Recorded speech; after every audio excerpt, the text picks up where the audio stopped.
Gold, trusted gold buyers. మీరు తాకట్టు పెట్టిన బంగారాన్ని విడిపించి ఈ రోజు ఉన్న మార్కెట్ ధరకు కొనబడును. నమస్కారం, వెల్కమ్ టు ఐ డ్రీమ్. ధర్మ మార్గం విత్ విజిత కార్యక్రమానికి స్వాగతం.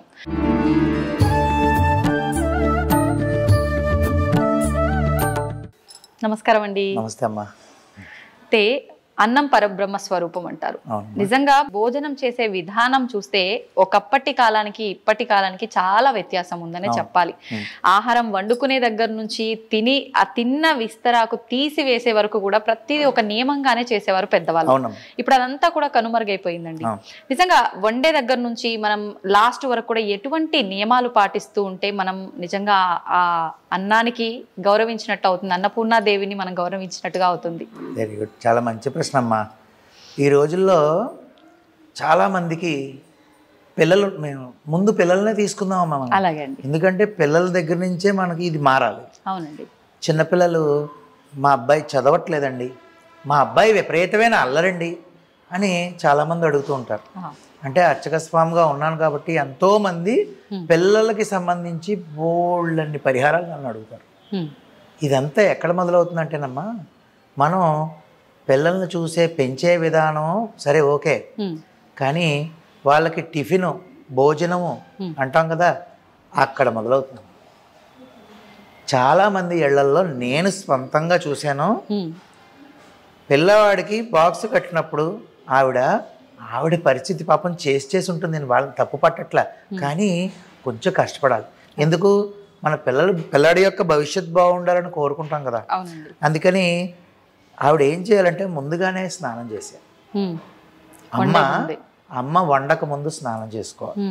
చేసి పిల్లాడికి పాపకో బాబుకో ఈ యొక్క బాక్స్ కట్టేటప్పుడు వండేటప్పుడు ఓం శాంతి శాంతి శాంతి అని కనీసం 5-6 సార్లు అనుకుంటూ వంట చేయాలి. కుక్కర్ పెట్టినప్పుడు ఇలా అనుకుంటూ చేయి, ఒక కూర చేసినప్పుడు ఇలా అనుకుంటూ, ఏది చేసినా శాంతి మంత్రం చెప్తూ వంట చేశారు. అయిన తర్వాత శాంతి మంత్రం పెడుతూ శుభ్రంగా బాక్స్ కట్టి వాడికి 2 ముద్దలో టిఫిన్ పెట్టి పంపిస్తేనండి, చదువుకోవట్లేదని కంప్లైంట్లు, అల్లరండి అసలు మా మాట విననే కంప్లైంట్లు ఏం ఉండవండి. నన్ను నమ్మండి, ఈ శాంతి మంత్రంతో అన్నం వండి ఈ విధంగా పిల్లలకు పెట్టాలి. అంత బాధ్యత కలిగిన పరిస్థితి అది, ఆ పదవి అటువంటిది. దాంతోపాటు ఈరోజు మీరు అడిగిన ప్రశ్నలో ఏదైతే ఉందో, ఒక అరిటాకు అన్ని రకాల పిండి వంటలతో అన్నం వండుకుని అన్నం వడ్డించి గెస్టులకి, అంటే చూడండి ఊరకరారు మహాత్ములు అంటారు కదా, వచ్చిన వారందరికీ కూడా సంతోషంగా సంతృప్తిగా అన్నం వడ్డించి పెట్టే పరిస్థితుల నుంచి, అటు నుంచి శుభ్రంగా పళ్ళెల్లో వేసి ఇచ్చేస్తే కూర్చుని తినేయండి అంటే అలా అయిపోయింది. మీకు తెలిసిందే కదా, బఫెట్ భోజనం సిస్టమ్ అలా అయిపోయింది. అంటే కాలానికి అనుగుణంగా మారిపోవాలండి, తప్పదు అని కొంతమంది అంటారు. అలా అని చెప్పేసి మనం షూసును చెప్పులు వేసుకుని తినలేం కదండి. మరి కాలానికి అనుగుణంగా మారాలి అని అన్నప్పుడు ఇలా ఎక్కడైనా ఉందండి షూసు చెప్పులు వేసుకుని తినమని? లేదు. సరే అయిపోయింది. అందుకనే ఈ ప్రతిదీ ఈ ఫాలో అవ్వే విధానం ఎక్కడ మొదలవుతుందంటే ఎప్పుడు అమ్మేనండి. అందుకని అమ్మవారితో సమానం. చూడండి, అమ్మలగన్నయమ్మ, ఇది మన పోతన గారు భాగవతంలో ముందు అమ్మలగన్నయమ్మ ముగురమ్మల మూల పుటమ్మ చాలా పెద్దమ్మ సురారులమ్మ కడుపారడి బుచ్చినయమ్మ దన్నులో నమ్మిన వేల్పుటమ్మల మనమ్మల నుండెడియమ్మ దుర్గ మాయమ్మ కృపాబ్దినిచ్చుట మహత్వ కవిత్వ పటుత్వ సంపదలు అని చెప్పి ఆయన మొదలుపెట్టారు. అవునండి. ఎన్నిసార్లు అమ్మ అన్నారండి ఆయన అమ్మవారిని. అలాగా అమ్మే. అమ్మ గనక ఏదైనా ఈ ప్రపంచాన్ని మార్చగలిగే శక్తి ఎవరికైనా ఉంది అంటే కేవలం అమ్మకే. ఆ పిల్లలకి ఫస్ట్ వండడం దగ్గర నుంచి వడ్డించడం దగ్గర నుంచి పులిహార వద్దు, బూరెలు వద్దు, బిర్యానీ కావాలి, పన్నీర్ బటర్ మసాలాలు కావాలి. ఇప్పుడు భోజనంలో ఆర్డర్లు పెట్టుకున్నప్పుడు కూడా ఇంట్లో చేసుకున్న బయట ఏమైనా ఆర్డర్ ఇచ్చినా ముందు బిర్యానీ ఫ్రైడ్ రైస్లోనూ పన్నీర్ బటర్ మసాలాలు వచ్చేసాయి. పులిహార అంటే అది పసుపుతో తయారు చేస్తారు. ఎందుకు చెప్పండి? ఆ పసుపుతో చేయడం ఏంటంటే మంగళకరం. ఆ, అది మంగళకరమైన ద్రవ్యము పులిహార వండడం అంటే. దాని తర్వాత ఆ పులిహార వడ్డించినప్పుడు పులిహార తినే విధానం, తింటుంటే స్వామివారికి నైవేద్యం పెట్టేసి ఆ పులిహార స్వీకరించడం వల్ల శరీరంతో పాటు మనసుకు కూడా మంగళం, మంచి జరుగుతుంది. అంతేకాకుండా బూరే అంటారు, పూర్ణం బూరెలు అంటారు. ఏవండి ఈ రోజుల్లో కనబడుతున్నాయి, కనబడట్లేదని అయితే నేను అన్న, కానీ తక్కువగా చాలా తక్కువైపోయి. ఓపికలు ఉండాలి కదండి వండాలంటే. బూర వండాలంటే చాలా కష్టం. కానీ ఆ బూర అనేది ఏంటంటేనండి, ఇప్పుడు నా శరీరం ఉందండి, నేను వెళ్ళాను స్వామివారికి పూజ చేశాను అయిపోయింది, నేను పూజ చేశాను అని చెప్పుకుంటే అయిపోదు. మనసును తీసుకెళ్ళి నువ్వు అక్కడ పెట్టావా? పెట్టలేదు. మనసు ఎక్కడో ఉంది, శరీరాన్ని తీసుకెళ్ళి నేను మాత్రం అక్కడ కూర్చుని పూజ చేశాను అంటే కాదు. మనసు శ్రీకృష్ణ పరమాత్ముడికి ఇష్టమైనటువంటి వెన్న. అర్థమైందండి? అంటే కల్మషం లేకుండా ఉన్న మనసులో ఉన్నటువంటి పాలు బాగా చిలికితే, తోడు పెట్టి చిలికితే వచ్చే వెన్న ఉంటుంది చూసారా, ఆ వెన్నను తీసుకెళ్ళి శ్రీకృష్ణుడికి ఇస్తే నిజానికి తిన్న వెన్నంతా ఆయన అదే. భక్తి అనే వెన్న తిన్నాడు, నిజమైన వెన్న ఎక్కడ? అది మన లౌకికంగా తెలుసుకోవడం గురించి. కానీ కాబట్టి ఆ విధంగా వెన్నను ఇచ్చినట్టే పూర్ణం బూర మధ్యలో తీపి పదార్థం ఏదైతే ఉంటుందో అది మంచి భక్తి కలిగినటువంటి మనసుగా భావించి స్వామివారికి నైవేద్యం పెట్టి మనం తింటే మంచి బుద్ధి వస్తుంది. అంటే మంచిగా భక్తి పెరుగుతుంది, పిల్లలకి మంచి తెలివితేటలు పెరుగుతాయి. పెద్దలకంటారా ఏ విధంగా పిల్లలను పెంచాలి, వాళ్ళని ఏ విధంగా అభ్యున్నత స్థాయికి తీసుకెళ్ళాలి అనే విషయం తెలుస్తుంది. ఆ విధంగా ఈ పులిహార బూర్లు ఎక్కడా కనబడట్లేదు.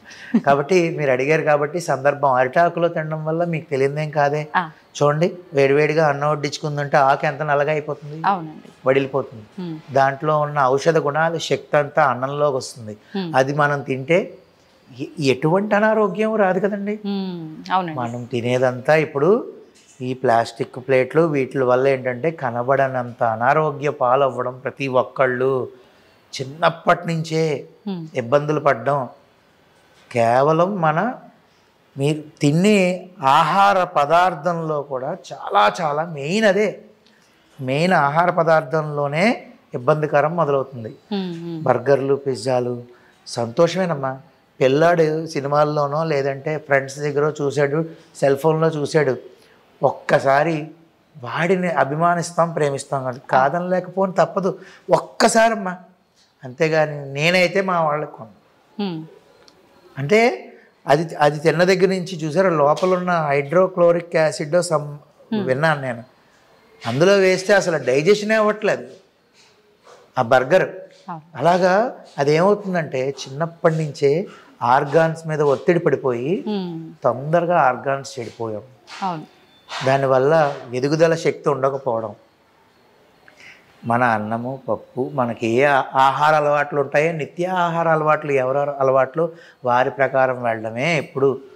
అంతేగాని కొత్తగా వచ్చిన బిర్యానీలు, పన్నీర్ బటర్ మసాలాలు ఏదో ఒకసారి పర్వాలేదమ్మా అస్తమాటు అనేది మంచిది కాదు.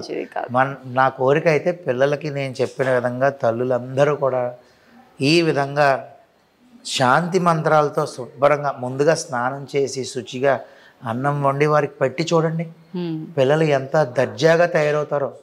తల్లిదండ్రుల యొక్క పేరు నిలబెట్టే స్థాయికి తయారవుతారు, కానీ తల్లిదండ్రులని బాధ పెట్టే స్థాయికి ఎన్నడూ చేరు. ఇప్పుడు ఆహారం తినే విధానం కూడా కింద కూర్చొని తింటేనే ఫలితం ఉంటుంది, అది వంట పడుతుంది. మనం నిలబడి గనక ఆహారం తింటే అది విషతుల్యం అవుతుంది అంటారు. నిజంగా అది విషంగా మారుతుంది అంటారు? విషంగా మారదు అంటే అమ్మా, పెద్దలు చెప్పిన మాట. ఇప్పుడు మనం కూర్చుని తిన్నాము అంటే మనకు ఒక ఎక్సర్సైజ్ లాగా మనం మటం వేసుకుని నీట్గా కూర్చుని తినడం, తర్వాత చెయ్యి కూడా ఇలా కింద పెట్టకుండా లేవచ్చు.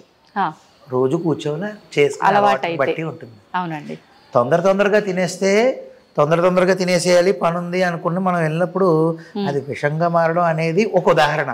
అది అరగక దాన్ని ఫుడ్ పాయిజన్ అంటారు. వచ్చేసిందిగా సమాధానం.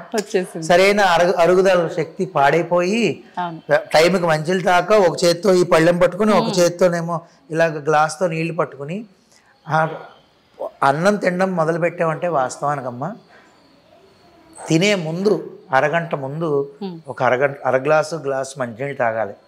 తినడం మొదలుపెట్టిన తర్వాత పరిశేచనం పట్టినప్పుడు తప్ప మళ్ళీ అవసరం లేదు.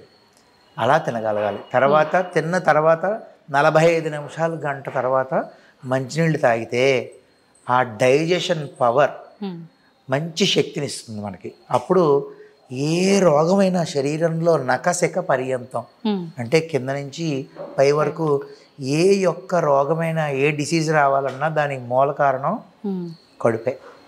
ప్రతి ఒక్క డిసీజ్ దీని మీద బేసే ఇక్కడి నుంచే స్టార్ట్ అవుతుంది, మనం తినే ఆహారం దగ్గర నుంచి. అందుకనే అన్నం తనను తినునది తాను తినునది. అర్థమైందండి? అన్నం తనను తినునది అంటే దాన్ని తింటాం మనం, తర్వాత అదే అన్నం తాను తినున్నది, అది నన్ను తినేస్తుంది తర్వాత. ఏమంటారు డాక్టర్ గారు, మీరు అన్నం తినకూడదు, ఎంత చపాతీ మొక్క తినండి అంటారు. అలాగా అన్నం పరబ్రహ్మ స్వరూపం. అన్నాన్ని వృధా చేయకుండా శాస్త్రోక్తంగా రోజు చేసేయాలి, అరిటాకుల్లో తినేయాలని నేను అనలేను, కానీ కనీసం కంచంలో తిన్నా ఈ విధంగా ఆచరిస్తే పిల్లల భవిష్యత్తు బాగుంటుంది, దాంతోపాటు మనం ఆరోగ్యకరంగా ఉండొచ్చమ్మా. అంటే సాధారణంగా ఆలయానికి వెళ్తున్నాము అనగానే కొన్ని జాగ్రత్తలు ఇలా ఉండాలి, ఇలా వెళ్ళాలి ఆలయానికి అని పాటిస్తుంటాం తప్ప ఆలయంలోకి వెళ్ళిన తర్వాత మాత్రం ఏది తోస్తే అది చేసేస్తూ ఉంటాం చాలా వరకు. నిజంగా తెలుసో తెలియకో చాలా పొరపాట్లు చేస్తుంటాం. మీరు గత కొన్ని సంవత్సరాలుగా అర్చకత్వం వహిస్తూ ఆలయంలోనే ఉంటున్నారు కాబట్టి ఇలాంటి పొరపాట్లన్నీ మీ కంట్లో ఖచ్చితంగా పడే ఉంటాయి, మీకు అనుభవం ఉండే ఉంటుంది. ఎవరికైనా చెప్పడం జరిగిందా ఇలా చేయకూడదు అని? నిజంగా మీ మనసులో ఇవి చేస్తున్నారే, అరే ఇది తప్పు కదా, చెప్తే బాగుండు అనిపించి చెప్పకూడని విషయాలు, చెప్పక ఉండిపోయిన విషయాలు ఏమన్నా ఉన్నాయి ఆ పొరపాట్లకు సంబంధించి? చాలా ఉన్నాయమ్మా. అంటే చెప్పి చెప్పి విసుగొచ్చినవి ఉన్నాయి. విసుగొచ్చి వదిలేసారా? విసుగొచ్చి వదలలేదు, కానీ నన్ను అంటే ఇప్పుడున్న ఆలయం తీసుకుంటే ఇక్కడ భక్తులు కొంతమంది నన్ను కోపంగా చూస్తూ ఉంటారు. ఎందుకంటే ఈ గురువుగారికి కోపం ఎక్కువ అనుకుంటారు. రీజన్ ఏంటి అంటే నేను ఉన్నదన్నట్టు మా అమ్మాయి చెప్తాను. ఇప్పటికే మన ధర్మం పరిస్థితి ఏంటో తెలియదు, దాన్ని కాపాడుకోవడానికి అర్చక స్వామి అనేవారు స్వామి యొక్క సేవలో ఉంటూ ఇంకా మిగిలినవి ఇటువంటి కార్యక్రమాలు ఒక భక్తుల్ని ఒక నిర్దేశమైన మార్గంలో నడిపించగలగాలి. అది నేను గట్టిగా ఖండించడం చెప్పడమే, ఏమీ లేదమ్మా. ఇప్పుడు ఆలయానికి ఒక అబ్బాయి షార్ట్ వేసుకుని వస్తాడు, అది ఎంత మహాదోషం. అది షార్ట్ వేసుకుని రాకూడదు. ఖచ్చితంగా అటువంటి పూర్ణంగా మనం కట్టుకుంటే పంచో లేదంటే లుంగీలాగో ఓ వస్త్రం కట్టుకున్నా, తప్పకపోతే ప్యాంట్ వేసుకో రావచ్చు. మరీ షార్ట్లు వేసుకుని బాక్సర్లు వేసుకుని రావడం ఏంటమ్మా? నేను చూశాను ఇదే ఆలయంలో. అంటే ఉదాహరణకి చెప్తున్నా, ఆడవారైతే జుట్టు వేరబోసుకుని వస్తారు. ప్రతి ఒక్క ఆ అమ్మాయికి వాళ్ళందరికీ నేను చెప్తూనే ఉంటాను, ఖచ్చితంగా జుట్టు విరబోసుకుని రాకూడదు, ముడేసుకునే ఖచ్చితంగా రావాలి. అంతేకాకుండా ఇటువంటి కొంచెం ఇబ్బందికరమైన దుస్తులతో వచ్చిన వాళ్ళు ప్రతి ఒక్కరికి నేను ఖండించే చెప్తాను. నా బాధ ఏం లేదండి, మనం ఇప్పుడు మీరు అన్నట్టు ఆలయంకి ఏ విధంగా వెళ్ళాలో ఆ విధంగా వెళ్ళి మనం అక్కడ స్వామివారి మీద మనసు లగ్నం చేస్తే ముందు కోరికలు తీరడం పక్కన పెట్టండి, మనిషికి కావాల్సిన మనశ్శాంతి లభిస్తుంది. అంతేకాకుండా ఒక కొబ్బరికాయ కొడతారు, ఆ కొబ్బరికాయ కొట్టిన తర్వాత అది పాడయ్యిందా లేదా బాగుందా అనేది కూడా ఒకసారి చూసుకోవాలి కదా. ఇప్పుడున్న పరిస్థితి ఏంటో తెలుసా అండి, కొబ్బరికాయ కొడితే అందులోంచి నీళ్ళు వచ్చిన తర్వాత తీసుకొచ్చి పళ్ళెంలో పెట్టేస్తారు, అయిపోయింది. అక్కడ దీపారాధన చేస్తారు, దీపారాధన చేసిన తర్వాత జిడ్డు చేతులతో తీసుకొచ్చి ఇస్తారు. ఆ కొబ్బరికాయ కొట్టిన తర్వాత దానికి ఇంకా నైవేద్యానికి కూడా ఎవరు, నేను నైవేద్యం కూడా పెట్టలే, దానికి ముందు కుంకుమ బొట్లు పెట్టేస్తారు. అది కుంకుమ బొట్లు ఏ విధంగా పెడతారు, అసలు కొబ్బరికాయకి పెట్టకూడదు. ఇప్పుడు నేను కొబ్బరి పచ్చడి చేసుకోవాలనుకున్నానండి. సరే, నేను స్వామివారి మీద భక్తి కలిగిన వ్యక్తిని కాబట్టి అంటే నా గురించి ఉదాహరణ చెప్పుకోవాలి కాబట్టి చెప్తున్నాను, కానీ నేను ఇలా అని అనట్లేదు. ఆయనకి ఒకసారి నైవేద్యం పెట్టేసి నేను కొబ్బరి పచ్చడి చేసుకుని తింటాను, దోషం లేదు అందులో. కానీ ఆయనకి నేను కుంకుమ బొట్లు పెడితే తింటానండి కుంకుమ అన్న ముక్క, అలా కాదు. అది పూర్వం ఏంటంటే ఆ కుంకుమ ఇంటికి తీసుకెళ్ళాలి అనే ఉద్దేశంతోనూ కొంచెం దాని మీద పెట్టుకుని బొట్టు పెట్టుకుని అందరికీ ఇంటికి గుడికి రాని వాళ్ళకి తీసుకువెళ్ళేవారు. ఇప్పుడు అలా కాకుండా పక్కన ఫోన్లు కవర్లు కాగితాలు ఉన్నాయి కదా, దాన్ని ఎందుకు పాడు చేయడం? పోనీ వెళ్ళేటప్పుడు తీసుకెళ్ళచ్చు కదా, ముందే బొట్టులు పెట్టి స్వామికి ఎలా ఇస్తారు? ఎన్ని అంటే జరుగుతున్నాం చాలా. మీరు అన్నట్టు అర్చక స్వామిగా ఉన్నాను కాబట్టి ప్రతి నిత్యం నేను చూస్తూనే ఉన్నాను. ఒక యాపిల్ పండించారు స్వామికి, ఆ కాశ్మీర ఫలం అంటారు దాన్ని, ఆ ఫలాన్ని తీసుకొచ్చి ఇచ్చారు. దాని మీద స్టిక్కర్ కూడా తీయరు, స్టిక్కర్ కూడా తీయకుండా ఫలాన్ని తీసుకొచ్చి స్వామివారికి ఇచ్చేస్తే, అదే నువ్వు తీసుకున్నప్పుడు ఏం చేస్తావు? శుభ్రంగా స్టిక్కర్ తీసుకుని కడుక్కుని తింటావు. అయితే ఇప్పుడు భగవంతుడికి సమర్పించే పండ్లన్నీ మనం కడిగి పెట్టాలా అండి? ఖచ్చితంగానమ్మా, ఆ ఫలాన్ని బట్టి ఉంటుంది. ఖచ్చితంగా ఏ ఫలమైనా సరే అమ్మా శుద్ధిగా ఇవ్వాలి అంటారు. కొన్ని ఇప్పుడు ఫర్ ఎగ్జాంపుల్ పంపర పనాస పండు ఉంది, స్వామివారికి నైవేద్యంకి ఇస్తాం, లేదా పనస పండు నైవేద్యంకి ఇచ్చారు అనుకోండి, నాకు ఇచ్చిన వాళ్ళు ఉన్నారు, కడిగి పెట్టవలసిన అవసరం ఉండదు. దాన్ని శుభ్రంగా నీళ్లు జల్లి శుద్ధి చేసి స్వామివారికి పెట్టచ్చు. ఒకవేళ భక్తులు కడిగిచ్చినా మళ్ళీ మేము అర్చక స్వామిలో నీళ్లు జల్లుతాం. కానీ నేను అనేది ఏంటంటే ఇచ్చే పండు ఎలా ఉందో చూసుకోండి అంట, అంతకు మించి ఇంకేం కాదు. అరటిపండు ఒకవేళ మనం స్వామివారికి ఇస్తే గనక నైవేద్యంకి బయట రెడీగా ఉంటాయి, రూపాయికి ఒక పండు చెప్పున అవి కొంటాం. అదే నేను తినాలనుకుంటే నేను చక్కెరకేళి అరటిపండు కొనుక్కుని తింటాను. అది ఎంతవరకు సమంజసం? అంతేనా కాదండి? అంటే ఆలయంకి వచ్చి మనం తెలిసి తెలియక ఎన్ని తప్పులు చేస్తున్నాం. నేను బాగా బాధపడిన విషయం, చెప్పి విసుగొచ్చిన విషయం ఏంటంటే, పుష్పాలు ఇస్తారు స్వామికి, పువ్వులు. ముందు అక్కడికి వెళ్ళి గరుడాల వారి దగ్గర దీపారాధన చేసేసుకుని పసుపు కుంకుమ బొట్లు పెట్టేసి ఆ పువ్వులు పాడి చేసేస్తారండి. మొదట మొత్తం నూనె జిడ్డు చేసేస్తారు పువ్వులన్నీ, దాన్ని తీసుకొచ్చి స్వామికి ఇస్తారు. నేను ఇలా పట్టుకోగానే నాకు జిడ్డు అంటుకున్న విషయం పక్కన పెట్టండి, ఆ జిడ్డు కలిగిన పువ్వే నేనే మీకు ఇస్తాను. మీరు జిడ్డుగా ఉందని ఏం చేస్తారు? పక్కన పడేస్తారు తప్ప తీసుకుని మీరు తలలో పెట్టుకుంటారా? అంటే మనకైతే ఒకటి, స్వామికైతే ఒకట. ఎన్ని పువ్వులు ఇస్తారండి మళ్ళీ? ఆ పువ్వులన్నీ ఒకదానికి రెక్క ఉండదు, ఒకదానికి కాడు ఉండదు, ఒకటి పసుపు కుంకుమ, ఆ తర్వాత జిడ్డుతో ఉంటుంది. నా బాధ ఏంటంటే నేను మొత్తుకుని చెప్పేది, పెద్దలు చెప్పిన విషయం ఏంటంటేనండి, పాడైపోయిన పుష్పాలు, అసలు సమంగా లేని పుష్పాలు ఇస్తే స్వామి పూజకి 2 దోషాలు జరుగుతాయి. ఒకటి అర్చకుడికి చిన్న దోష ఫలితం వస్తుంది పూజ చేస్తే. రెండోది అవతల ఇచ్చిన వారికి ఉన్నదన్నట్టు చెప్తున్నాను, కాళ్ళు లేకుండా ఉన్న పిల్లలు, అంటే అంగవైకల్యాలతో ఉన్న పిల్లలు, ఏదో ఒక ఇబ్బందితో ఉన్న పిల్లలు, ఇలాంటివి. అందుకనే స్వామికి ఇచ్చినప్పుడు తస్మాత్ జాగ్రత్త అంటారు పెద్దలు. మిమ్మల్ని ఏం అడగలేదు ఆయన, మీరు గుడికి వచ్చారు, సంతోషం, చూశాడు ఆయన. మీరు ఆయన చూడడం కాదు, ఆయన మనల్ని చూస్తాడు, సంతోషం. ఒక్క పువ్వండి, నా దగ్గర భక్తులు ఉన్నారు ఇక్కడ, స్వామివారి భక్తులు, ఒక పువ్వే మళ్ళీ అది కవర్లో పెడితే రెక్క ఎక్కడ పాడవుతుందా అని జాగ్రత్తగా తెచ్చిస్తారు. ఒకళ్ళు ఉన్నారు, ఒకే మారేడు దళం ఇంతే ఉంటుంది, స్వామికి బెల్వదళార్చన ప్రియాయ నమః అనే నామం. మరి తీసుకొచ్చి ఒకే మారేడు దళం చిన్నది, అది చూస్తేనండి ముద్దొచ్చేస్తుంది మనకే, అంత అందంగా ఉంటుంది, తీసుకొచ్చి స్వామివారికి పెట్టండి అంటారు. చాలా నాకు ఎంత నేను ఆయన సంగతి సరే, నేను సంతోషపడిపోతాను. ఎందుకంటే ఎంత భక్తిగా ఇచ్చింది జాగ్రత్తగా అపురూపంగా తీసుకొచ్చారు అని చెప్పేసి అనుకుంటాం. పారిజాత పుష్పాలు ఉంటాయి, ఒకళ్ళిద్దరు ఉన్నారు అంటే అది ఉంటే ఇది ఉంటుంది అన్నట్టు. పారిజాత పుష్పాలు ఎంత సున్నితం, అది కింద పడింది తీస్తేనే పాడైపోతాయి. అటువంటి పారిజాత పుష్పం ఒక్క రేఖ మీద డాగు లేకుండా తెచ్చి ఇచ్చిన వాళ్ళు ఎంతమంది ఉన్నారు. అంటే మీకు కావాల్సిన శ్రద్ధ. నేను ఇంతకు ముందు చెప్పింది ఒక కోవ, ఇప్పుడు చెప్పేది ఒక కోవ, అంతే కదండి. మీరందరికీ కావాల్సింది శ్రద్ధ. అప్పుడు ఒక పువ్వు, ఒక పుష్పమో తోయమో ఇవ్వండి అన్నట్టు, ఫలమో అన్నట్టు ఒకటే తీసుకొచ్చి ఇస్తే చాలండి. ఖచ్చితంగా స్వామి అదే స్వీకరిస్తారు. కానీ ఆలయంలో ప్రతి చోట జరిగే తప్పులు ఇవే.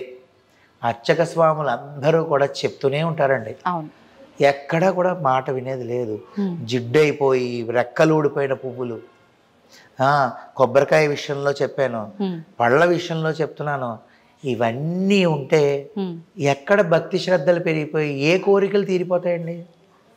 అంటే ముందు మనలో భక్తి అనేది ఉంటే తర్వాత మనం స్వామివారి మీద మన మనసు లగ్నం చేయగలిగితే తర్వాత ఆయన చూస్తాడు. ముందు మన దగ్గర ఏముంది మనం చూపించడానికి? మనసులో ఉన్నటువంటి భక్తి అనే కలవ పువ్వు ఏదైతే ఉంటుందో ఆ పువ్వు తీసుకెళ్ళి ఆయన పాదాల దగ్గర లోటస్ ఫీట్ అంటూ ఉంటారు. ఏమిటండి అది?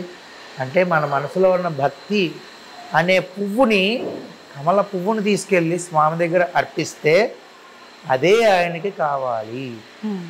ఎన్నిసార్లు వచ్చేసి 108 ప్రదక్షిణాలు చేసేస్తాను, పరిగెడుతూ ఎందుకండి ప్రదక్షిణాలు చేయడం?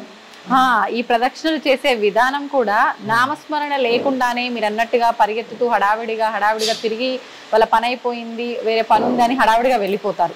కొంతమంది అదే పనిగా అతి భక్తి ప్రదర్శిస్తున్నారేమో అనిపిస్తుంది ఆ ప్రదక్షిణలు చేసే విధానంలో కూడా.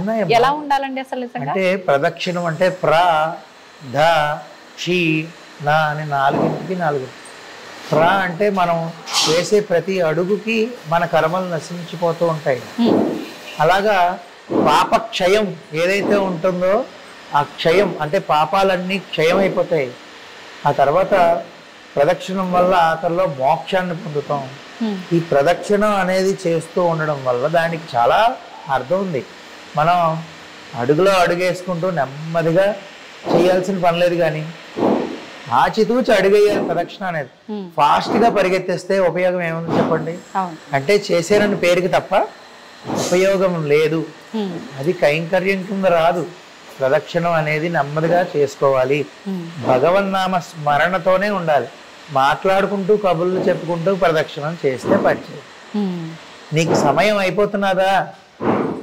ఇంకా 10 నిమిషాలే సమయం ఉందా? దానికి తగ్గట్టు చేసుకోండి. 10 నిమిషాలే సమయం ఉన్నప్పుడు విష్ణు సహస్రనామం చదివేయాలి. కనీసం విష్ణు సహస్రనామంకి ఒక ప్రశాంతంగా చేసుకోవాలంటే 28 నిమిషాలు పట్టు. నీకు 10 నిమిషాలు పావుగంట ముందు వచ్చి కంగారు పడిపోయి నేను చదివేస్తానంటే నెమ్మదిగా ఆ 10 నిమిషాలకు తగ్గట్టు నా స్తోత్రం తీసుకుని ప్రశాంతంగా చదువుకోవాలి. అవును. ఇప్పుడు నాకు ఆలయానికి వెళ్ళాలి, ప్రతిరోజు ఆలయం దగ్గరలోనే ఉంది కాబట్టి అని ఉంది, కానీ నాకు అంత సమయం కుదరట్లేదు. నేను వెళ్ళి ప్రదక్షిణ చేయడము, కొబ్బరికాయ కొట్టడము ఇదంతా నా వల్ల కాదు. నేను వెళ్తా, ఒక 5 నిమిషాలు ప్రశాంతంగా భగవంతుని చూస్తూ కూర్చుంటా, వచ్చేస్తా తీర్థ ప్రసాదాలు తీసుకొని, అలా వెళ్ళొచ్చు అంటారా? సంతోషంగా. ఇప్పుడు మీరు అన్నట్టు ఆయన ప్రదక్షిణాలు చేయమన్నాడా, కొబ్బరికాయ కొట్టమన్నాడా, పూజ చేయమన్నాడా? మీరు ఏదైతే ఇప్పుడు అన్నారో అదే చాలండి. చాలా మంచి ప్రశ్న వేశారు. మీరు ఏమి చేయక్కర్లేదు, వెళ్ళండి. కాసేపు స్వామివారిని చూడండి, ఆయన ముఖారవిందాన్ని చూడండి. శివాలయమా అభిషేకం జరుగుతూ ఉంటుంది, చూడండి. ఒక పక్కన కూర్చుని ఎవరికి అడ్డు లేకుండా తీర్థం తీసుకోండి, స్వామివారి పాదుకలు తీసుకోండి. ఆ తీర్థము మనకి మంచి బుద్ధిని ఇచ్చేస్తుంది. మీరు ఈ కూర్చున్న 5 నిమిషాలు ఏ ఆలయ ప్రతిష్ఠ అయినా కూడా కింద రాగి యంత్రాలకి పెట్టి దాని మీద కొన్ని లక్షల సార్లు మూలమంత్రాన్ని జపం చేసిన జలాన్ని విడిచిపెట్టి దాన్ని స్వామివారి కింద ఉంచితే ఎలక్ట్రోమాగ్నెటిక్ వేవ్స్ అనేవి ప్రొడ్యూస్ అవ్వి మనం ప్రదక్షిణం చేస్తున్నప్పుడు అవన్నీ మన శరీరానికి పట్టి మనం కూర్చుని ఉన్నప్పుడు కూడా మంచి ఆలోచనలు ఇచ్చి ఒక మంచి మార్గాన్ని, ఒక కష్టంతో నేను వచ్చానండి ఆలయంకి, తదేక దృష్టితో మీరు భక్తి శ్రద్ధలతో స్వామిని చూసి కొంచెం మానసికంగా ప్రశాంతంగా కళ్ళు మూసుకుని ధ్యానం చేసుకుంటే స్వామి నామాన్ని, స్వామి రూపాన్ని, మీకు ఏదైతే కష్టం ఉందో తొలగిపోయే మార్గాన్ని మీరు తీసుకుని గుడిమెట్లు దిగుతారండి. ఖచ్చితంగా నేను చెప్తాను. అంటే అంత శక్తి ఏ ఆలయంలోనైనా ఉంటుంది. ఇందులోనూ కూడా మళ్ళీ చాలా రకరకాల ప్రతిష్టలు ఉంటాయి. అంటే మీకు స్వయంభూ ఉంటుంది, అంటే స్వామివారు అంతటా స్వామివారు వెలసి. ఉదాహరణకి తిరుమల తిరుపతి క్షేత్రం, శ్రీశైలం. తర్వాత దేవతా ప్రతిష్ట ఉంటుంది, అంటే దేవతలే ప్రతిష్ఠించిన. చూడండి చాలా ఆలయాల్లో ఇగోండి, ఇక్కడ భీముడు శ్రీశైలంలో చూశారనుకోండి, పంచపాండవులు ప్రతిష్ఠించారు అని చెప్పుకుంటుంది. అలాగా దేవతా ప్రతిష్ఠించిన మూర్తులు ఉంటాయి. తర్వాత ఋషి ప్రతిష్ట, అంటే ఋషులు ప్రతిష్ఠించిన మూర్తి. తర్వాత రాక్షసులు కూడా ప్రతిష్ఠించారండి. చాలా చాలా చోట్ల ఉన్నాయి. రాక్షస ప్రతిష్ఠించిన శివలింగాలు స్వామూర్తులు ఉంటాయి. అలాంటివి మనకు తెలిసిన ఫేమస్ క్షేత్రాలు లాంటివి ధవళేశ్వరం రాజమహేంద్రవరంలో ఉంది. ఆ తర్వాత మానవులు ప్రతిష్ఠించినవే ఇప్పుడు మనం చేసుకుంటాం. ఎందుకు ఈ వర్గాలు ఎందుకు డివైడ్ చేస్తున్నాం అంటే, స్వయంభూ లింగము, స్వయంభూ ఆలయం తిరుమల తిరుపతి దగ్గరికి వెళ్ళి ఒకసారి గోవింద అంటే కొన్ని కోట్ల రెట్ల సార్లు అన్న ఫలితం వస్తుంది. అది దేవతా ప్రతిష్ఠ దగ్గరికి వెళ్ళారు, అక్కడికి వెళ్తే మనం ఒకసారి గోవింద అంటే 1 కోటి సార్లు అన్న ఫలితం వస్తుంది. తర్వాత ఋషి ప్రతిష్ఠ దగ్గరికి వెళ్తే కొన్ని లక్షల ఫలితం వస్తుంది. అదే రాక్షస ప్రతిష్ఠ దగ్గరికి వెళ్తే 1,00,000 సార్లు అన్న ఫలితం వస్తుంది. మనం ఆఖరి మానవ ప్రతిష్ఠ దగ్గరికి వెళ్ళి మనం ఓం నమ శివాయ అన్నాం అనుకోండి, ఒకసారి అన్న ఫలితం వస్తుంది. ఎందుకు చెప్తున్నానంటారా? ఇప్పటికీ మానవ ప్రతిష్ఠిత మూర్తులు ఏవైతే ఉన్నాయో అక్కడికి వెళితే మళ్ళీ వేల లక్షల మళ్ళీ వస్తుంది. ఏది ఫలితం? ఏ విధంగా అంటారా? మనం చేతుల్లోనే ఉంది స్వామివారికి ఇవ్వాల్సిన శక్తి. మనం ఈ నియమ నిబంధనలన్నీ పాటిస్తే, ఎంత క్రమశిక్షణగా క్రమబద్ధంగా ఉండి స్వామివారికి సేవలు నిత్యం చేసుకుంటూ వచ్చిన భక్తులందరూ సంతోషంగా ఈ విధంగా ఉంటే, ఆయనలో శక్తిని మనం ప్రతి ఒక్కళ్ళు మనం వచ్చి చేసే స్తోత్రాల యొక్క శక్తి అంతా ఆయనకి వస్తుంది. అప్పుడు నేను గోవింద అని ఈ గుళ్ళో ఒకసారి అన్నప్పుడు, ఫస్ట్ లో ప్రతిష్ఠ అయినప్పుడు ఒకసారి ఫలితం వస్తే, కొన్ని సంవత్సరాలకు వచ్చే కొద్దీ కొన్ని వేల సార్లు శక్తి వస్తుంది. మన మానవ ప్రతిష్ఠ మూర్తులు ఏవైతే ఉన్నాయో మనకి మనం స్వామిని శక్తి పెంపొందింప చేయగలగాలి. అవన్నీ చెయ్యాలంటే ఖచ్చితంగా ఇలాగా కొన్ని నియమ నిబంధనలు చేస్తూ తప్పులు వహించకుండా ఉండాలి. నిజంగా అర్థం అవుతోంది మీరు చెప్తుంటేనే. చూస్తూ ఉంటారు పురోహితులు ఆలయాలకి వెళ్ళినప్పుడు గానీ, కొంతమంది చూసి చూడనట్టుగా ఉంటారు, కొంతమంది చెబితే వినేవాళ్ళు చాలా తక్కువ ఉంటారు. ఏంటి ఎప్పుడు ఇలా కోపగించుకుంటారు, ఏం పని పాట లేదా, ఆయన పని ఆయన చూసుకోకుండా అనుకునే వాళ్ళే ఎక్కువగా ఉంటారు.